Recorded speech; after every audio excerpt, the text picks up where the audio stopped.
Would you be surprised if I told you that this can do just as much as this? Maybe even more? This is the Voice Mag channel and I'm Patrick. I'm about to show you my top 5 apps that will make your smartphone crush your DSLR. I can't do it. I can't crush it. But first, I'm not gonna start until everyone watching this hits like or subscribe. Nope, not gonna say another word.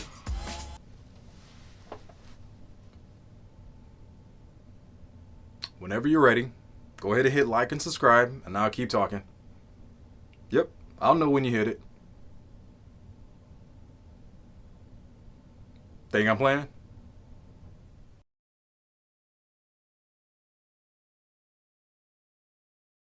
Alright, at this point, I'm going to assume everyone watching from this point forward has already hit like and subscribe, or has made a gentleman's promise to hit like and subscribe at the end of the video.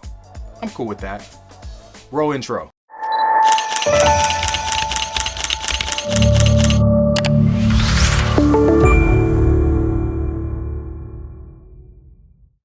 So, before I get started, I want you to know, I want to clarify. I'm not naive enough to think a tiny little smartphone sensor is powerful enough to take images as high as quality as a DSLR. But these apps will give functionality to your smartphone that will make your DSLR a tiny bit jealous. Some of these apps will blur the line between editing on your phone and editing on a full desktop grade suite. Let's get into it. Alright guys, the first app I want to show you is Camera Plus. Camera Plus has been out for years and it has a lot of the same features that are built into your camera, but a few extra ones, a few really good extra ones. So right now, I'm in the camera app. You'll see some controls across the top, like flash, for example. You turn your flash on or off, put that boy in auto. You have macro, which is really cool.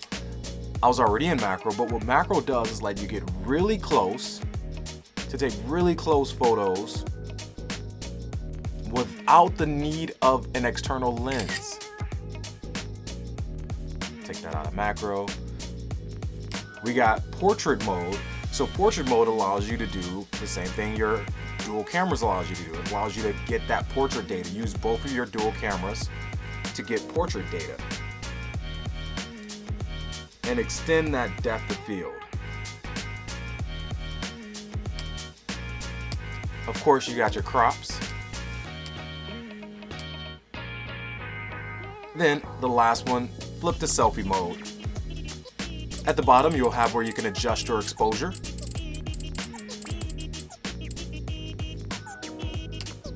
Your autofocus. Oh, you can switch to manual focus. That's pretty cool. There's some of your manual controls, your shutter speed and your ISO, and your white balance controls. Look at that, some built-in white balance.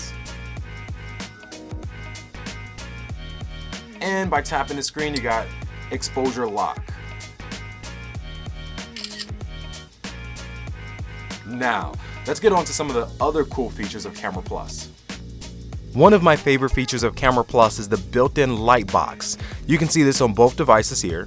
And what the light box allows you to do is store the photos, and they sync through cloud, but it allows you to store the photos, see the photos, make edits to the photos before taking them over or saving them to your camera roll. I can hit edit here, and from there I can go deeper into editing this photo. When I'm done, I can hit done and choose to save it to the camera roll. Camera Plus is a really good all-in-one camera app that allows you to shoot, gives you manual control over your shooting, allows you to edit within the app, and then decide to save that photo to your camera roll whenever you're ready. The next app I want to look at is Snapseed. Snapseed is my favorite all-in-one editing application. Snapseed has some of the most powerful editing tools. It has some really good filters you can see here from the first page. What we'll notice here is that the filters here are a combination of some of the deeper filters that we can take a look at in just a moment. What I'm going to do, I'm going to go back to no filter. Hit the check mark there. Now, we'll see on the phone at the bottom, we'll say tools. On the tablet, we'll see the little pencil. Now you'll see all the tools you have access to edit your photo. Everything from fine tuning. We have your brightness, saturation, contrast. One of the things I like to do is hit auto adjust, which is the magic wand tool at the bottom. Get some auto adjusting going on. Check mark, check mark. And then play around with all of these tools built in.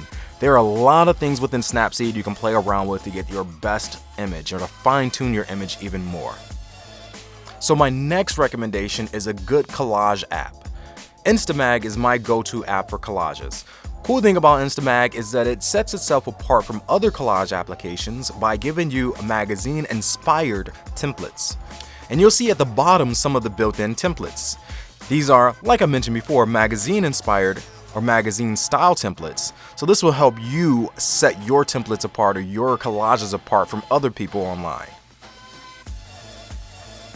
This is the main reason why I like Instamatic. Word swag is another go-to, so I'm going through my workflow here. Word swag is when I want to add a caption to an image and make it really look unique. Bam, all right, we got some caption, right? Move this caption around.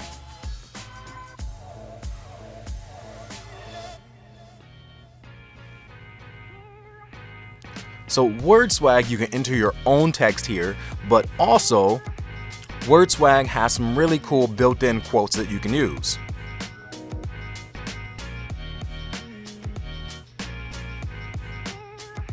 After you get a quote on there, you can definitely resize it, move it around. Now, the power here is this bottom row. This bottom row, you can choose different styles to convey your message.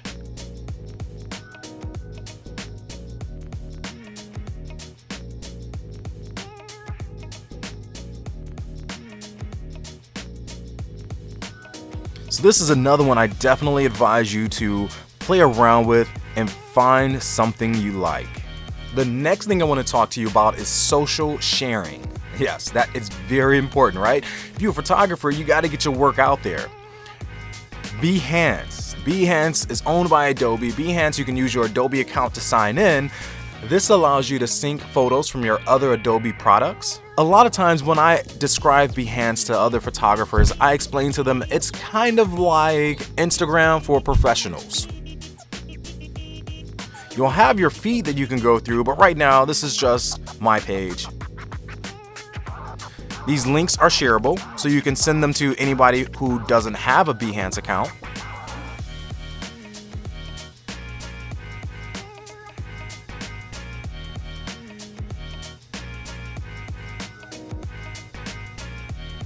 Now, an added feature of Behance is Behance Display. Let me show you that.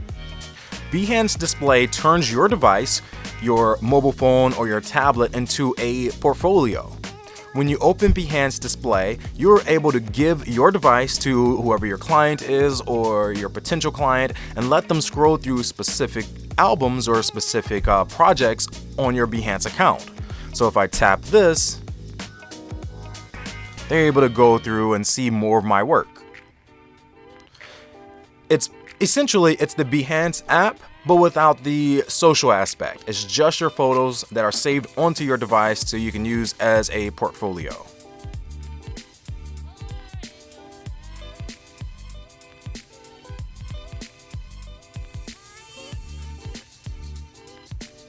For me, if you use Behance, Behance Display is almost a no-brainer. You gotta have that in your arsenal. So there you have it. Those are my top 5 apps that I cannot go without. These are top 5 apps that I feel that every photographer should be using or at least give it a try. I'll have more videos for you soon. Make sure you like and subscribe if you want to see more stuff like this. I'm on my way to hit my first 3,000 subscribers. I'm really excited about this. All right. I may do a giveaway when I hit 3,000, or I'm a big fan of the number 5. I may do a giveaway when I hit 3,000 or when I hit 5,000 subscribers. If you learned something cool from this video, please make sure you share it or comment down below. Let me know what you found valuable from this video so I can keep giving content just like it. All right? Everybody have a good one.